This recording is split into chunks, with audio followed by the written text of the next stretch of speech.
এখন শুরু করব 7 নাম্বারটা। 7 নম্বরে আমাদেরকে একটি বলা হচ্ছে একটি অপূর্ণ প্রতিযোগিতামূলক বাজারের বিক্রি এবং আয়ের হিসাব দেওয়া আছে আমাদেরকে। তো এখানে অপূর্ণ প্রতিযোগিতামূলক বাজার বলতে আমরা মূলত একচেটিয়া বাজারকে বুঝে থাকি, আর পূর্ণ প্রতিযোগিতামূলক বাজার মানে তো বুঝেন। তাহলে অপূর্ণ প্রতিযোগিতা মিন্স হচ্ছে একচেটিয়া বাজার। তাহলে এখানে একচেটিয়া বাজারের দামগুলোই আমাদেরকে দেওয়া আছে, দাম দেওয়া আছে ভিন্ন ভিন্ন, মোটাই দেওয়া আছে, গড়াই দেওয়া আছে, প্রান্তিকায়। কিন্তু প্রান্তিকায় একটু সমস্যা করে দিয়েছে, এটা আমাদেরকে সমাধান অবশ্যই করে নিতে হবে। প্রান্তিকায় দেখেন প্রথম মানটা কিন্তু নাই। তাহলে আমরা প্রান্তিকায় মূলত বের করি কিভাবে? প্রান্তিকায় বের করা হয় মোটাই থেকে। মোটাই এর প্রথম মানটা বসিয়ে দিতে হয়, অর্থাৎ এখানে 15 এটা বসে যাবে। তারপরে আমাদেরকে একটা নিচেরটা থেকে উপরটা বিয়োগ করতে হয়। তাহলে যদি 26 থেকে 15 বিয়োগ করেন 11, তারপর 33 থেকে যদি 26 বিয়োগ করেন 7, 36 থেকে 33 বিয়োগ করলে হয় 3, এবং 35 থেকে 36 বিয়োগ করলে হয় -1। কিন্তু এখানে -1টা দেওয়া নাই, এখানে কিন্তু -nটা নাই, এটা আপনার থেকে বুঝে নিতে হবে। তো আমাদেরকে এখানে গ নাম্বারে বলেছে উদ্দীপকের তথ্য অনুযায়ী গড় আয় ও প্রান্তিক আয়ের সম্পর্ক চিত্রের মাধ্যমে প্রকাশ করো। সম্পর্ক বললেই যদি চিত্রটাও যদি বলা নাও থাকে, তবুও আমাদেরকে গড় আয় এবং প্রান্তিক আয় একই চিত্রের মাধ্যমে দেখাতে হয় যদি সম্পর্ক বলা থাকে। তাহলে আমরা এখন কথা না বাড়িয়ে গড় আয় আর প্রান্তিক আয়ের চিত্র একই চিত্রে দেখাতে যাব। ওকে, তাহলে আমরা স্টার্ট করি। এখানে লিখবো আমরা গ নাম্বার গড় আয় ও প্রান্তিক আয়। প্রান্তিক আয়ের চিত্র অঙ্কন করা হলো। চিত্র অঙ্কন করা হলো। আমরা এখন চিত্র অঙ্কন করা স্টার্ট করব। তাহলে চিত্রটা যদি অঙ্কন করতে যাই আমাদেরকে প্রথমে নিতে হবে একটা লম্ব অক্ষ এবং আরেকটা হলো ভূমি অক্ষ, স্বাভাবিক নিয়মের মতোই। তো এখানে আমরা লম্ব অক্ষে প্রথমে এখানে সেন্টারে দিব 0, আর লম্ব অক্ষে দেখাবো আমরা সব সময় কি দেখাই, এখানে যেহেতু আই এর মান বের করতে যাচ্ছে আমরা এখানে লিখব আই। ওকে, তারপরে এখানে দেখাবো আমরা কিউর মান। আমাদের কিউ দেওয়া আছে কত করে? কিউ দেওয়া আছে 1 থেকে 5 পর্যন্ত। কিউ দেওয়া আছে আমাদেরকে 1 থেকে 5 পর্যন্ত। 1, এগুলো কি ইংরেজিতে আছে? বাংলায় আছে, আমরা বাংলায় লিখব। তারপর এখানে লিখব 2, 3, 4 এবং 5। আর গড় আয় এবং প্রান্তিক আয় দুইটা যেহেতু আমরা একই চিত্রে দেখাবো, তাহলে মিক্স করে নিতে হবে। দুইটার মধ্যে সর্বোচ্চ মান হলো 15 এবং সর্বনিম্ন হলো 3 আর -1। তাহলে আমরা 3 করে নিতে পারি লম্ব অক্ষে। 3, তারপরে হলো 6, 9, 12 এবং 15। তারপরে যেটা -1 আছে ওটার জন্য আমাদেরকে আবার নিচে একটা দাগ বাড়িয়ে নিতে হবে শূন্যের নিচে, কারণ ঋণাত্মক গুলো হয় শূন্যের নিচে। তাহলে এখান থেকে আমরা পাচ্ছি -3। আমাদের কিন্তু আছে -1, কিন্তু আমরা যেহেতু 3 করে নিয়েছিলাম, তো আমাদের সবগুলোই এভাবে নিতে হবে -3। এখন আমরা দাগটা ব্যবহার করব, কার সাথে কত করে আছে সেটা আমরা চেক করব। আমাদের গড় আয় হলো 1 দিয়ে 15, 2 দিয়ে 13। 1 থেকে 15,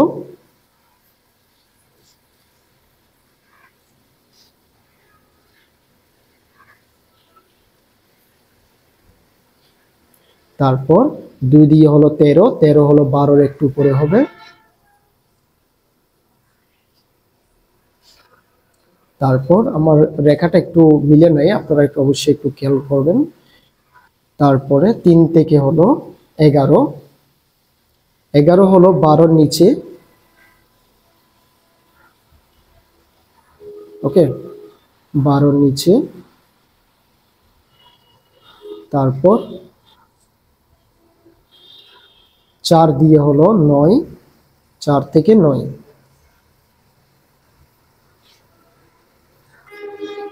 5 থেকে হলো 7, 5 থেকে 7, 6-এর একটু উপরে করে হবে এটা। আর এখানে কিন্তু দুটো দাগ হয়ে গেছে, এখানে অবশ্যই একটা দাগই হবে। তাহলে আমরা এখন রেখাটা টেনে দিব। এখান থেকে আমরা যে রেখাটা পাচ্ছি, আমি একটু অন্য কালার দিয়ে দেখাই তাহলে বুঝতে সুবিধা হবে। এই যে এইভাবে। এটা হলো আমাদের জন্য গড় আয় মিনস হলো এভারেজ রেভিনিউ। এবার আমরা যাব প্রান্তিক আয়ে। প্রান্তিক আয় রেখাটা যখন আমরা অঙ্কন করব তখন আমি অন্য কালার দিয়ে দেখাবো এটা। তাহলে প্রান্তিক আয়ে প্রাথমিক মান হচ্ছে 1 দিয়ে 15, তারপর 2 দিয়ে হলো 11, 1 দিয়ে 15, 1 থেকে দেখাবো 15তে আছে, তারপর 2 থেকে হলো 11, 11 কোন জায়গায়, 11 হলো আমাদের 12 নিচে হবে। তাহলে 12 নিচে যদি আমরা যাই এই জায়গায় এখানে আছে এটা থেকে 2, এটা অলরেডি তাহলে আমাদের দাগে আছে। তারপরে আমাদের দিতে হচ্ছে না এটা। এবার আসে 3 থেকে হলো 7, 3 থেকে 7, তাহলে 7 হলো আমাদের কোন জায়গায়, 7 হলো 6 এর উপরে হবে, 7 6 এর উপরে, তাহলে 3 থেকে 7 তাও কিন্তু আছে দাগ। হ্যাঁ, তারপরে 4 থেকে হলো 3, 4 থেকে 3 এর ঘরে দাগ দিব আমরা। তাহলে 4 থেকে হলো 3 দাগ দিলাম। তাও 5 থেকে হলো -1, তাহলে -1টা আমরা একটু 3 এর উপরে করে দাগটা টানবো। এই যে হয়ে গেল। এখন আমরা দাগটা দেখব। কালার দাগ দেওয়ার জন্য আমি অন্য কালার ইউজ করি যেন বুঝতে পারেন। প্রাথমিক মান ছিল আমাদের 15, 15-র পরে ছিল 15-র পরে ছিল আমাদের 11, তারপরে ছিল 7, তারপরে হলো এটা এবং এরপরে -1। তাহলে আমরা দাগগুলো এইভাবে নিয়ে যাব। এই যে দেখুন, এটা অবশ্যই একটু এরকম বাঁকা টাইপেরই হবে হালকা, কারণ এখানে মানগুলো অসমান রয়েছে। ঠিক আছে, তাহলে এটা হলো আমাদের এমআর বা প্রান্তিক আয় রেখা। এখন যদি আপনি ব্যাখ্যাটা লিখতে যান তাহলে কিভাবে লিখবেন, ব্যাখ্যাটা আমি একটু দেখাই। চিত্রের ব্যাখ্যা, চিত্রের লম্ব অক্ষে, চিত্রে লম্ব অক্ষে সচরাচর আমরা যেভাবে লিখি চিত্রের লম্ব অক্ষে আয় এবং ভূমি অক্ষে, ভূমি অক্ষে আমরা কি দেখালাম, উৎপাদনের পরিমাণ বা বিক্রয়ের পরিমাণ, যেরকম লেখা থাকে বিক্রয়ের পরিমাণ, ওকে, নির্দেশ করা হয়েছে, নির্দেশ করা হয়েছে। এবার দেখুন চিত্রে দেখা যায়, চিত্রে দেখা যায় বিক্রয়ের পরিমাণ, বিক্রয়ের পরিমাণ বৃদ্ধি পেতে থাকলে, বিক্রয়ের পরিমাণ বৃদ্ধি পেতে থাকলে গড় আয় ও প্রান্তিক আয়, গড় আয় ও প্রান্তিক আয়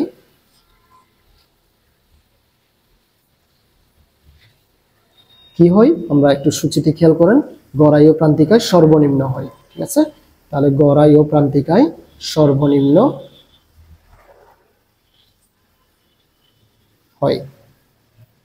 শুধু এতটুকুই লিখে দিবেন, আর কিছু করতে হবে না। এবার আসুন আমরা ঘ নাম্বারে যাই। তাহলে আমাদেরকে ঘ নাম্বারে বলা হচ্ছে কি, পি সমান 15 হলে, অর্থাৎ পি সবগুলোই এখন আমাদেরকে 15 করে ধরতে হবে। তাহলে বাজারটি পূর্ণ প্রতিযোগিতামূলক বাজারে যখন প্রবেশ করে তখন বিক্রয়ের প্রতিটি স্তরে টিআর ও এমআর কিরূপ প্রভাব পড়বে তা ব্যাখ্যা দেখাও। মানে এখন আপনাকে টিআর অর্থাৎ টোটাল রেভিনিউ বা মোট আয় আর এমআর বা মার্জিনাল রেভিনিউ আমাদেরকে এখন দেখাতে হবে। একটা কথা বলে রাখি, যখন আপনার দাম সবগুলো সমান হবে তখন মোট আয় কিন্তু একটা নির্দিষ্ট হারে বৃদ্ধি পেতে থাকবে আর প্রান্তিক আয় সবগুলো সমান হবে। এটা কিসের ক্ষেত্রে হয়, এটা শুধুমাত্র পূর্ণ প্রতিযোগিতামূলক বাজারে হয়ে থাকে। তাহলে আমরা এখন সেটা একটা সূচির মাধ্যমে দেখাবো। ওকে, তাহলে এখানে আমরা ফার্স্ট অফ অল লিখে নিব গ নাম্বার। গ নাম্বারে লিখব পি সমান 15 টাকা ধরে নিচে একটি সূচি প্রস্তুত করা হলো, সূচি প্রস্তুত করা হলো। এবার আমরা সূচিটা অঙ্কন করব। তাহলে সূচি অঙ্কন করার জন্য আমাদেরকে দাগ নিতে হবে একটু লম্বা করে। আমরা দাগটা নিলাম। তারপর প্রথমত হলো বিক্রয়ের পরিমাণ, তারপরে হলো দাম, তারপরে হলো টিআর, তারপরে এআর এবং এমআর। ওকে, তাহলে এখন আমরা নামগুলো লিখে দিব। আমাদের নাম ছিল কি কি, এখানে বিক্রয়ের পরিমাণকে আমরা লিখতে পারি কিউ সংক্ষেপে, তারপরে হলো পি, তারপরে হলো টিআর অর্থাৎ টোটাল রেভিনিউ, তারপরে এআর এভারেজ রেভিনিউ বা গড়াই, এমআর মার্জিনাল রেভিনিউ। আমাদের কিউ হলো 1 2 3 4 এবং 5, আর পি হলো যেহেতু ধরে দিয়েছে প্রশ্নে 15, তাহলে সবগুলোই 15ই হবে, কারণ পূর্ণ প্রতিযোগিতামূলক বাজারে দাম সবসময় সমানই হয়ে থাকে। 15 সবগুলো আমরা 15 করে ধরে নিলাম। টিআর আমরা কিভাবে পাবো, পির সাথে কিউ কে গুণ করলে টিআর পাওয়া যায়, তাহলে টিআর পাই আমরা পি ইন্টু কিউ। ওকে, পি ইন্টু কিউ, তাহলে আমরা 15 কে 15 বসাবো, তারপরে 30, তারপরে পাই 45 এবং এরপরে পাই 60, তারপরে পাওয়া যাচ্ছে 75। ওকে, এবার এআর, এআর কিভাবে, এআর কিন্তু আমাদেরকে বের করতে বলে নাই, তবুও কিন্তু আমরা বের করে দেখাচ্ছি জাস্ট এমনিতেই, এটা বের না করলেও চলতো। তাহলে এআর মানে হলো গড়াই, গড়াই পাই আমরা টিআর কে কিউ দ্বারা ভাগ করে, এআর হলো টিআর ডিভাইডেড বাই কিউ। তাহলে আমরা সেভাবে যদি পাই 15, অর্থাৎ পি গুলোই আসবে আবার, তারপরে 15, তারপরে আবারও 15 পাচ্ছি, তারপর 4 দিয়ে 60কে ভাগ করলেও 15, 5 দিয়ে 75কে ভাগ করলেও 15। এবার এমআরটা দেখুন, আমাদেরকে যেটা প্রশ্নে বের করতে বলেছে, এমআর হলো টিআর থেকে বের করতে হয়। টিআর এর প্রাথমিক মানটা বসিয়ে নিলাম, তারপর নিচেরটা দেখো, উপরটা বিয়োগ, এটা থেকে এটা যদি বিয়োগ করেন 15, 45 থেকে 30 বিয়োগ করলে 15, 60 থেকে 45 বিয়োগ করলেও 15, তারপরে 75 থেকে 60 বিয়োগ করলেও 15। ওকে, এবার এখানে ছোট্ট করে একটা ব্যাখ্যায় লিখে দিতে হবে, এটা ব্যাখ্যা। পূর্ণ প্রতিযোগিতামূলক বাজারে, পূর্ণ প্রতিযোগিতামূলক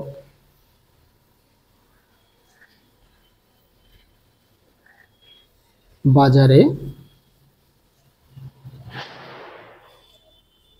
পি অর্থাৎ দাম, পি সমান 15 টাকা হলে টিআর, টিআর দেখুন একটা নির্দিষ্ট হারে বৃদ্ধি পেয়েছে, অর্থাৎ প্রতিবার 15 করে করে বেড়েছে।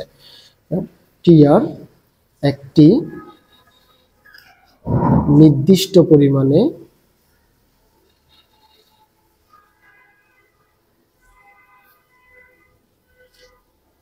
বৃদ্ধি পায়, একটি নির্দিষ্ট পরিমাণে বৃদ্ধি পায় এবং এমআর বা প্রান্তিকায়, যেটাকে আমরা মার্জিনাল রেভিনিউ বলি, প্রান্তিকায় সমান থাকে। ওকে, এবার আমরা নেক্সট প্রশ্নে চলে যাব। আমাদের নেক্সট প্রশ্ন হলো 8 নাম্বার। 8 নাম্বারে বলা হচ্ছে, এখানে দেখুন 8 নাম্বারটা হলো সম্পূর্ণ একটা ব্যাখ্যামূলক, তাই আমরা এটার দিকে সময় নষ্ট করব না। আমরা যাব এখন 9 নাম্বারে। 9 নাম্বারে দেওয়া হচ্ছে আমাদেরকে একটা চিত্র দেওয়া আছে, চিত্রের মধ্যে এটা একটা বাজারের চিত্র। যেমন আমি দেখিয়েছিলাম, যখন আমাদের রেখাটা এআর রেখা, এআর রেখাটা যখন নিম্নগামী হয় তখন সেটা হয় একচেটিয়া বাজার, অর্থাৎ এটা একটা একচেটিয়া বাজার, এবং এখানে এআর এবং এমআর একই জায়গায় নাই, ভিন্ন ভিন্ন, তাহলে এটা হলো একচেটিয়া বাজারকে নির্দেশ করে। তো চিত্রটা থেকে আমাদেরকে বলা হয়েছে, এখানে দেখুন গ নম্বরে বলা হচ্ছে, উদ্দীপকটি থেকে ফার্মের ভারসাম্য দাম, উৎপাদনের পরিমাণ ও অস্বাভাবিক মুনাফা নির্ণয় করো।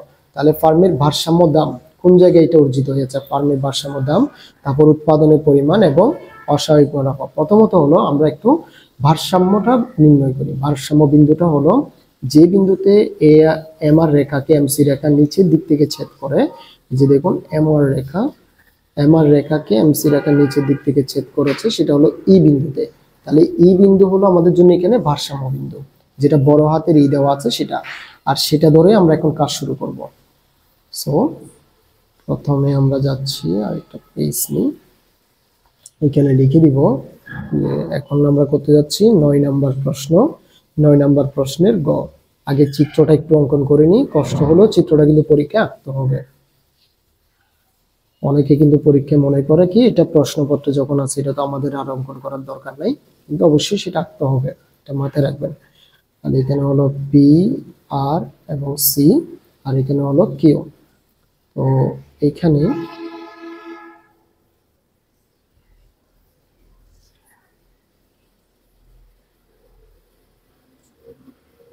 একটি দুটি দাগ ছিল, তারপর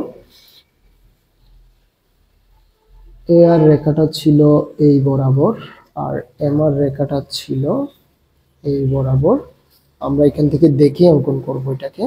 দেখুন এম আর রেখাটা নিচে ছিল, আর এসি রেখাটা হলো মাঝখান বরাবর। এসি রেখাটা হলো মাঝখান বরাবর। আমি এখন এসি রেখাটা অঙ্কন করব।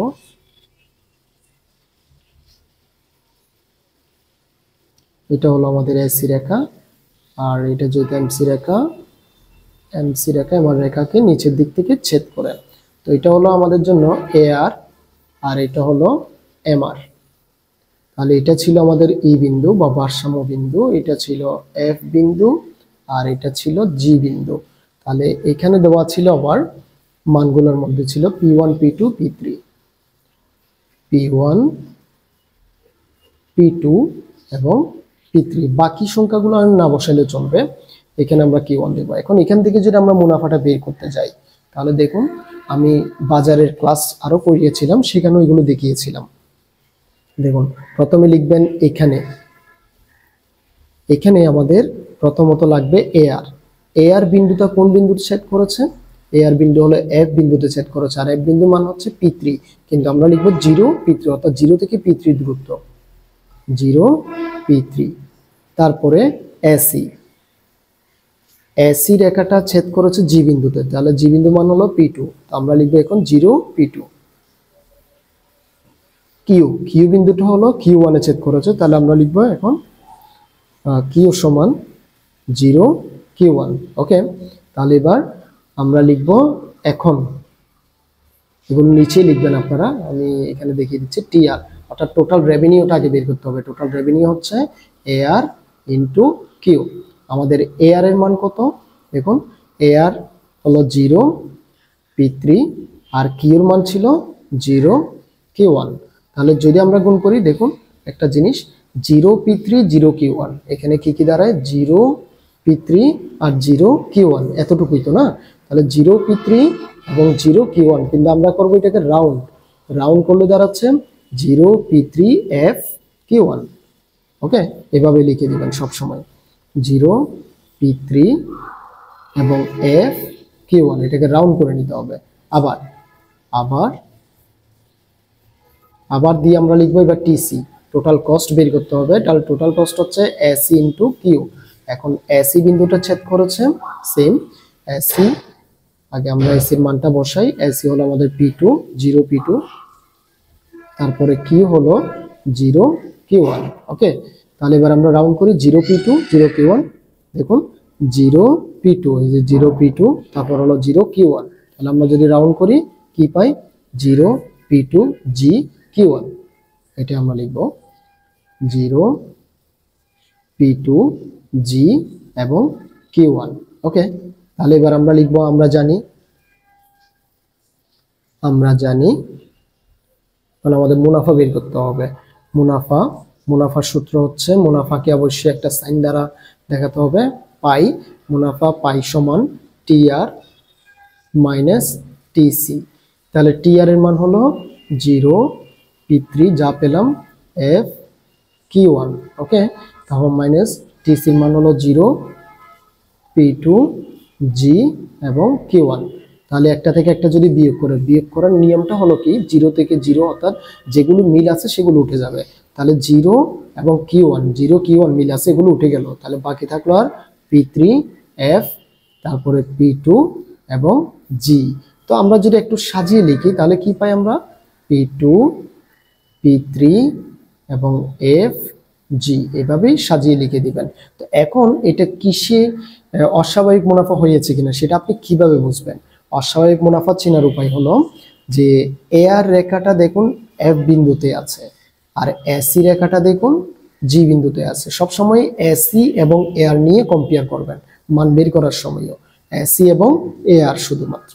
তাহলে এসি রেখাটা জি বিন্দুতে আর এ আর রেখাটা হলো এফ বিন্দুতে, অর্থাৎ আই বেশি, এ আর মানে হলো গড় আয়, আয়টা বেশি, আর এসি মিনস হচ্ছে গড় ব্যয়, ব্যয়টা কম, কারণ আয় উপরে আছে ব্যয় নিচে আছে, তাহলে আয় বেশি ব্যয় কম হলে মুনাফা হয়েছে, আর এখানে মুনাফা হওয়া মানে হলো অস্বাভাবিক মুনাফা, অতএব ফার্মটি অস্বাভাবিক মুনাফা অর্জন করেছে। এবার আসুন আমরা যাচ্ছি ঘ নাম্বার প্রশ্নে। আমাদেরকে ঘ নাম্বার প্রশ্নটা কি বলেছে, যদি উদ্দীপকে ফার্মটি স্বাভাবিক মুনাফা অর্জন করে তবে চিত্রের রেখাগুলি কিভাবে পুনর্বিন্যস্ত হবে চিত্র সহ ব্যাখ্যা করো। আমি গ নাম্বারের চিত্রের মধ্যে দেখিয়ে দিব যেন ভালোভাবে বুঝতে পারেন। আপনাকে একটু খেয়াল করতে হবে, স্বাভাবিক মুনাফা আমরা কখন অর্জন করি, যখন এ আর এবং এসি দুইটা একই বিন্দুতে ছেদ করবে। এ আর এবং এসি যখন একই বিন্দুতে ছেদ করবে তখন আমাদের কি হবে, ফার্মটি স্বাভাবিক মুনাফা অর্জন করবে। ঠিক আছে, তাহলে এখন আমরা কি করব, এ আর রেখাটা আছে এফ বিন্দুতে, এই এসি রেখাটা জি বিন্দু থেকে আমরা এখন এফ বিন্দু বরাবর নিয়ে আসব, অর্থাৎ চিত্রটাকে একটু মডিফাই করতে হবে, ঘ নাম্বারে গিয়ে নতুন করে একটা চিত্র তৈরি করতে হবে। তাহলে দেখুন আমি চিত্র গ নাম্বারের ভিতরেই আমি করে দিচ্ছি, তাহলে ভালোভাবে বুঝতে পারবেন। দেখুন আমি এসি রেখাটা সম্পূর্ণ মুছলাম, এসি রেখাটা এখানে ভিতরে আমি দেখিয়ে দিচ্ছি, তাহলে আমার একটু সময়টাও কম লাগবে, ভিডিও টাইমিংটা একটু কম যাবে, আর আপনিও ভালোভাবে বুঝতে পারবেন। ওকে, তাহলে এবার আমরা এসি রেখাটা অঙ্কন করব, এসি রেখাটা আমরা এফ বিন্দু বরাবর নিয়ে যাব। আমি অন্য কালার দিয়ে দেখাই, কিন্তু আপনি পরীক্ষায় অন্য কালার ইউজ করতে পারবেন না। এফ বিন্দু বরাবর ছেদ করে এসি রেখাটা উঠবে। এবার আপনাকে আবার ফার্মটে মুনাফা অর্জন করতে হবে, এটা আমরা এখন করতে যাচ্ছি ঘ নাম্বার। তো এখন আপনাকে কি করতে হবে, এ আর কিন্তু এফ বিন্দুতে, অর্থাৎ এ আর এর মান আগের গুলোই আছে, আর এসি এসি বর্তমানে ছেদ করেছে এফ বিন্দুতে, তাহলে এফ বিন্দু মান হলো P3, অর্থাৎ আপনাকে নিতে হবে 0 P3, তাহলে 0 থেকে এখন P3 হয়ে যাবে। আর টি আর তো আগেরটাই, তাহলে ঠিক আছে টিসি, এখন আমাদের এখানে P3 হবে মান, এটা আমরা P3 পেয়েছি, তাহলে এখানেও আমাদের P3 হচ্ছে। এখন আপনাকে মুনাফা টি আর মাইনাস টিসি, তাহলে টি আর যেহেতু আগেরটাই আছে, টিসি আমরা পেলাম এখন P3, এবং এখানে আমাদের আবার এফটা একটু খেয়াল করতে হবে, এখানে কিন্তু আমাদের এফ আসছিল, এফ, আর এই জায়গায় এসে আমরা P3 এবং এফটাকে বসাবো, P3 এবং এফ Q1। তাহলে দেখুন তো এবার একটা থেকে একটা বিয়োগ করলে আর কিছু থাকে কিনা, একটা থেকে একটা বিয়োগ করলে আর আমাদের কিছুই থাকে না, অতএব এখানে 0 বসিয়ে দিব, কারণ দুইটাই মিল আছে। তাহলে 0 আসা মিনস হচ্ছে বাজারের মধ্যে স্বাভাবিক মুনাফা অর্জন করা। ওকে, তাহলে আশা করি বুঝতে পেরেছেন। আমরা এখন পরবর্তী প্রশ্নে চলে যাব। পরবর্তী প্রশ্নটা হচ্ছে আমাদের 10 নম্বর প্রশ্ন। দেখুন 10 নম্বর প্রশ্নটা কি দেওয়া আছে। 10 নম্বর প্রশ্নে আপনাকে একটা দেওয়া আছে এখানে এস, এস মিনস হলো সেভিং, সেভিং এর যে সমীকরণটা দেওয়া আছে এখানে একটু ভুল করা আছে, এটা আমি একটা বই থেকে ছবি তুলেছিলাম, ওখানে একটু প্রশ্নটা চট্টগ্রাম বোর্ডের 23, তো এখানে একটু ভুল করা আছে, এটা অ্যাকচুয়ালি একটা মাইনাস সাইন হবে, হ্যাঁ এটা কোনো পয়েন্ট না, এটা মাইনাস সাইন হবে।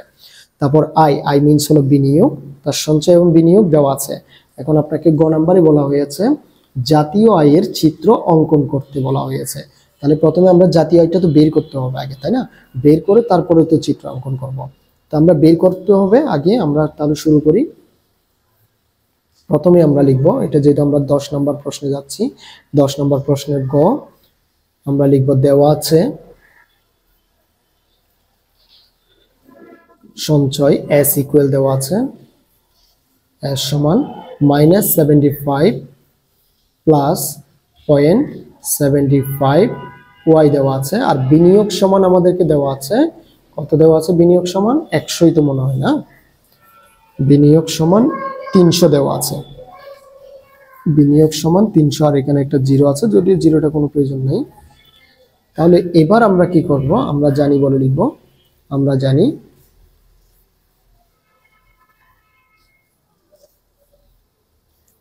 জাতীয় আয় বা ভারসাম্য জাতীয় আয়, ভারসাম্য জাতীয় আয়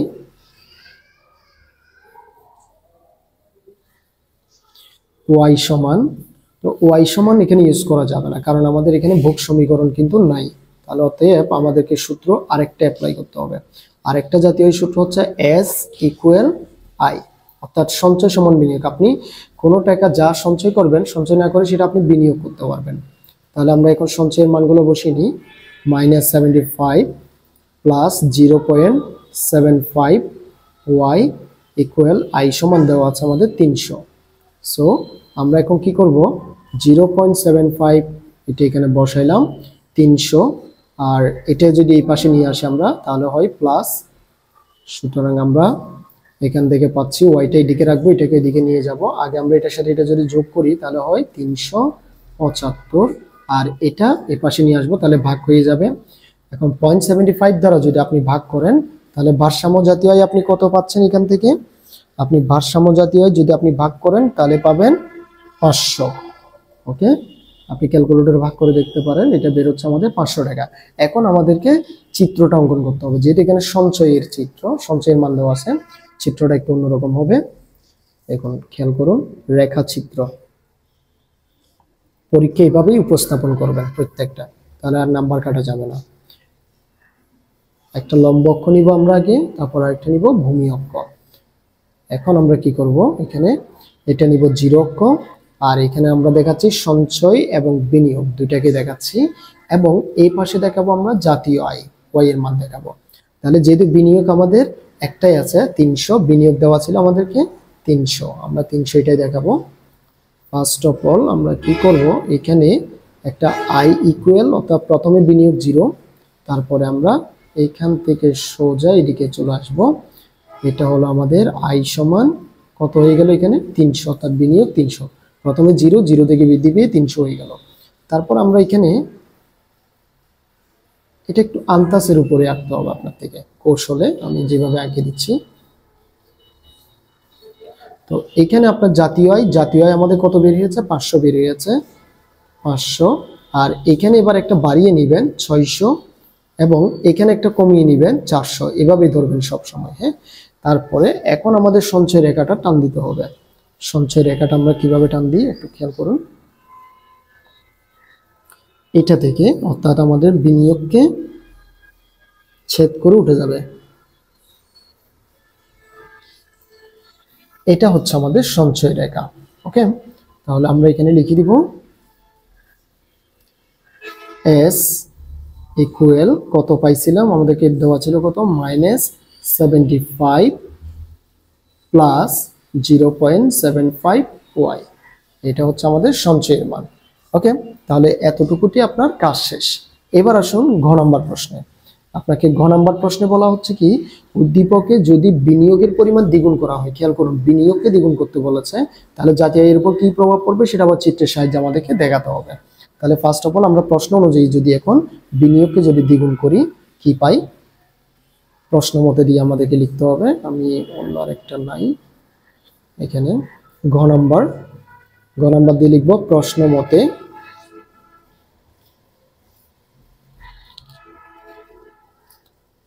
মতে বিনিয়োগ এখন দ্বিগুণ হয়ে যাবে। বিনিয়োগ আগে ছিল 300, এখন যদি দ্বিগুণ হয়ে যায় তাহলে হবে 600। সো এখন আমাদেরকে আবার দিয়ে আমাদেরকে ওই যে জাতীয় আয় সূত্রটা আবার ইউজ করতে হবে, এস ইকুয়াল আই।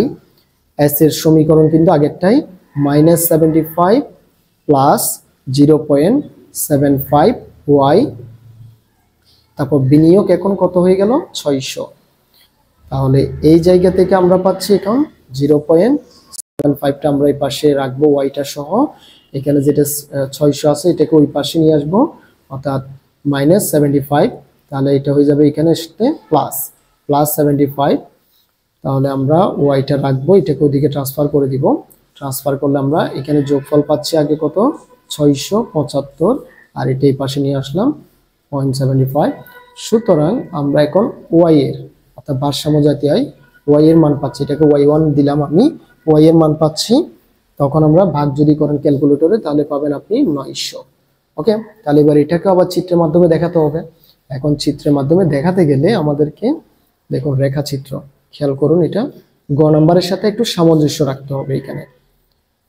তাহলে প্রথমত নিচ্ছি আমরা একটা লম্ব এবং আরেকটা নিচ্ছি ভূমি।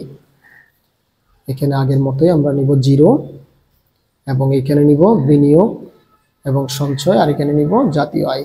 তাহলে এখানে বিনিয়োগ কিন্তু দুইটা, একটা হলো 300 আগে যেটা ছিল, আর একটা হলো কত, 600। ওকে, তারপরে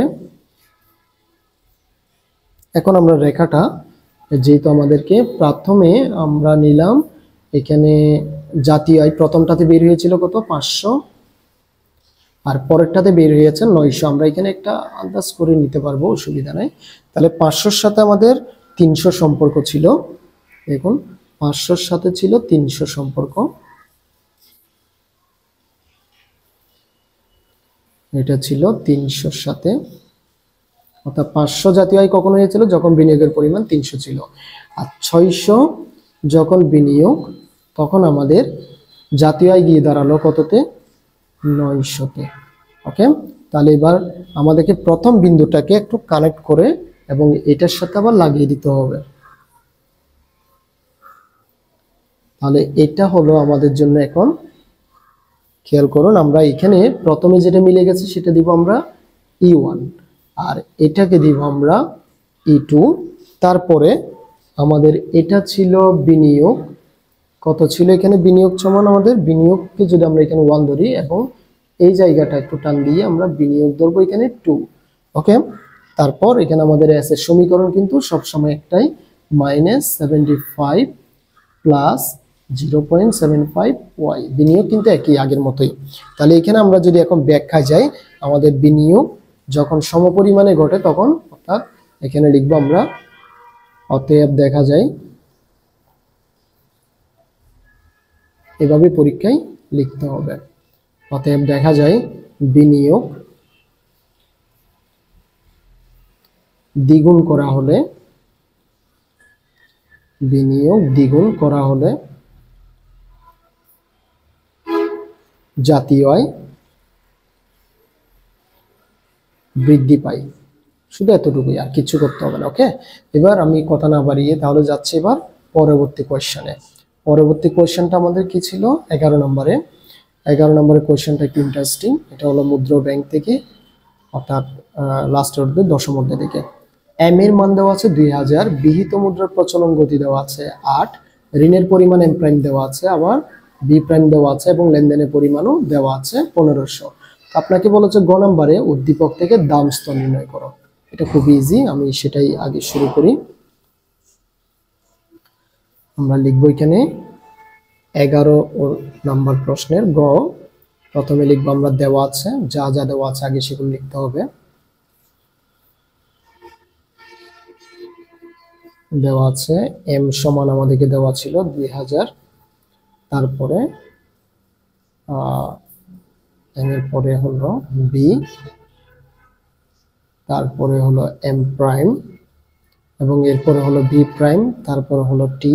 টি সমান আমাদেরকে দেওয়া আছে কত, 1500। তাহলে বাকি দুটার মান কত কত, এম এর মান হলো 2000, বি হলো 8, 1004। এগুলো কিন্তু বাংলায় লেখা আছে, আমাদের থেকেও বাংলায় লিখতে হবে এখানে।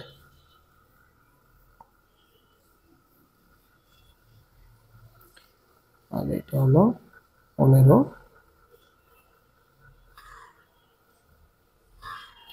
তারপর এটা ছিল 8, এটা হলো 1000, এবং এটা হলো 4। তো এখন আমরা পি সমান, অর্থাৎ দাম স্তর হলো পি, পি সমান কত সেটাই আমরা এখন বের করব। তাহলে লিখবো, আমরা জানি একটা ফিশারিও ভাষ্য আছে, ফিশারিও ভাষ্য মতো আমাদেরকে সূত্রটা লিখতে হবে এখানে, যেহেতু সবগুলোর মানে আছে। তো আমরা লিখবো, আমরা জানি লেনদেন সমীকরণ, লেনদেন সমীকরণ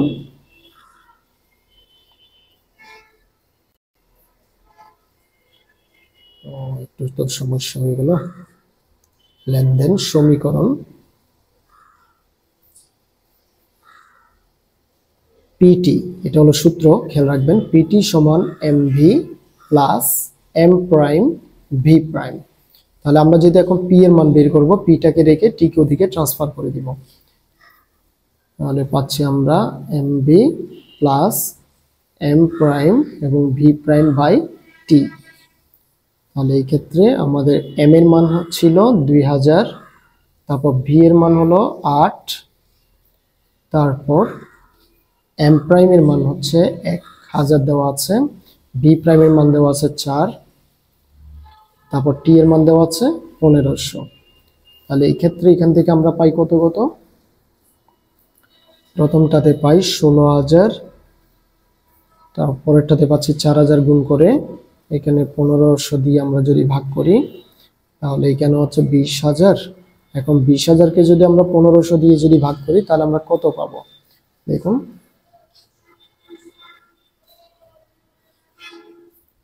20,000 ভাগ 1500, সুতরাং আমরা পাচ্ছি মান 13.33। আমরা 13.33 চলে আসবো। এই ছিল আমাদের দাম স্তর। সুতরাং নির্ণেয় দাম স্তর সমান 13.33 টাকা। এটা আমরা পি এর মান পেয়ে গেলাম। এবার আসুন আমাদের ঘ নাম্বারে বলা হচ্ছে কি, এটা খুব ইন্টারেস্টিং প্রশ্ন। এম সমান 100, অর্থাৎ এম এর মান ছিল আগে 2000, সেটা হয়ে যাবে 1000, অর্ধেক হয়ে যাবে। এম প্রাইম আগে যেটা ছিল 1000, সেটা হয়ে যাবে এখন 500 হলে পরিবর্তিত দাম স্তর। এগুলো দিয়ে আগে আমাদেরকে একটা দাম স্তর বের করতে হবে, তারপর অর্থের মূল্যের সাহায্যে চিত্র দেখাতে হবে। আগে আমরা দাম স্তরটা বের করে নিই প্রশ্ন মতে দিয়ে। এখানে লিখবো প্রশ্ন মতে, গ নাম্বার দিয়ে, প্রশ্ন মতে এম এখন আগে ছিল 2000, সেটা হয়ে গেল 1000, তারপরে এম প্রাইম আগে ছিল 1000, সেটা হয়ে যাবে 500। এবার অতএব দিয়ে আমরা আবার শুরু করব। অতএব পিটির সূত্রটা আমরা আবার বসাবো, M V plus M prime V prime, তারপরে পি কে রাখলাম, টি কে ওদিকে ট্রান্সফার করে দিব, M V M prime V prime by টি। তাহলে এখন এম এর মান এখন 1000, আর বির মান কিন্তু আগেরটাই আছে 8। এগুলো নড়াচড়া হবে না, যা কিছু বলে নাই। এম প্রাইমের মান হলো 500, আর ভি প্রাইমের মান 4 আছে আমাদের, টি এর মান হলো 1500। তাহলে আমরা কত পাই এখন, এখানে হলো 8000, তারপর প্লাস এখানে হলো 2000, আর এখানে হলো 1500। সো এখানে হলো 10,000 বাই 1500। 10,000কে যদি আপনি 1500 দিয়ে ভাগ করেন তাহলে কত পাচ্ছেন, 10,000 ভাগ 1500, তাহলে পাচ্ছি আমরা 6.67। 6.67 বসাবো আমরা এখন, 67 টাকা। কিন্তু আমাদেরকে প্রশ্ন এখানে শেষ নয়, এটা একটু লং প্রশ্ন। আমাদেরকে এখানে বলেছে এখন পরিবর্তিত দাম স্তরের সাহায্যে আবার অর্থের মূল্য সম্পর্কগুলো দেখাতে হবে, অর্থের মূল্য বের করতে হবে। এখন অর্থের মূল্য যদি চিত্র আমরা অঙ্কন করতে যাই, আগে অর্থের মূল্যটা বের করে নিতে হবে। তো এখন লিখবো, এখন আমরা আগে একটা বের করব VM1। VM1 হলো 1/P1। P1 কোনটা, ওই যে কিছুক্ষণ আগে আমরা যেটা গ নাম্বারে বের করেছিলাম, গ নাম্বারে একটা মান বের করেছিলাম 13.33, সেটা আমরা এখন এখানে বসাবো। বাংলায় লিখতে পারবো 1/13.33। তাহলে 1/13.33, এটা হলো অর্থের মূল্যের সূত্র। হ্যাঁ, তাহলে আমরা 1/13.33 করলে কত হয়, 1 ভাগ 13.33 সমান আমরা মান পাচ্ছি কত, 0.075। 0.075। তারপর আবার VM2 হলে, VM2 হলে আমাদের জন্য সেম 1/P2 হবে। তাহলে P2 মিনস হলো আমরা এখন যেটা পেয়েছি, এখন যেটা মান পেলাম, অর্থাৎ ঘ নাম্বারে যেটা মান পেয়েছি 6.67, সেটাই বসাবো 1/6.67। তাহলে আমরা এখান থেকে মান কত পাই চেক করে নেওয়া যাক।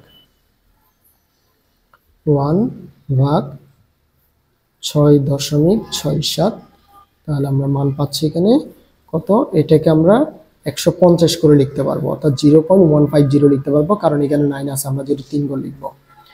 তাহলে আমরা মান পাচ্ছি 0.150। ওকে, তাহলে এবার আসুন আমরা রেখাচিত্র অঙ্কন করি। এটাকে রেখাচিত্রটা যদি আমরা অঙ্কন করতে যাই, সেম আগের মতে রেখাচিত্র এখানে লিখে দিচ্ছি আমি। আমরা একটা নিব লম্ব অক্ষ এবং আরেকটা নিব ভূমি অক্ষ। একটা লম্ব অক্ষ নিলাম আর একটা ভূমি অক্ষ নিলাম। তাহলে এই ক্ষেত্রে এখানে লিখবো আমরা 0 এবং এখানে দেখাবো আমরা অর্থের মূল্য VM আর এখানে দেখাবো দাম স্তর P। তাহলে আমাদের অর্থের মূল্য ছিল, একটা ছিল 0.075 আর একটা ছিল 0.0150। ওকে, তারপরে এবার দাম স্তর, আমাদের একটা দাম স্তর ছিল 6.67 আর একটা দাম স্তর ছিল যেটা আমরা গ নাম্বারে বের করেছিলাম 13.33। তাহলে এখানে যাব আমরা 13.33। ওকে, এবার আমরা কার সাথে কার সেটা একটু দাগটা দিয়ে দিব। কার সাথে কার, যেটা আমরা দাম স্তর, অর্থাৎ এখন যেটা আমরা দাম স্তর পেয়েছি ঘ নাম্বারে এসে 6.67, সেটার অর্থমূল্য হচ্ছে 1.50। তাহলে 1.50 এর সাথে 6.67, তাহলে 13.33 এর সাথে 0.075। ওকে, এবার আমরা দাগটা দিয়ে দিব। তাহলে দাগটা দেখুন একটু বাঁকা টাইপের, আমি অন্য কালার দিচ্ছি, পরীক্ষায় আপনারা অন্য কালার ইউজ করতে পারবেন না। এই যে এটা হলো আমাদের জন্য VM রেখা। ওকে, তাহলে এখানে আমরা দিচ্ছি A বিন্দু এবং এখানে দিলাম B বিন্দু। এবার আপনি রেখাচিত্রে ব্যাখ্যাটা যদি সংক্ষেপে লিখতে যান, অতএব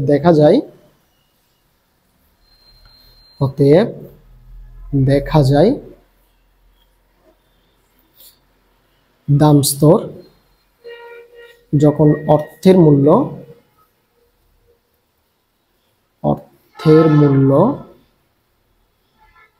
যখন হ্রাস পায়।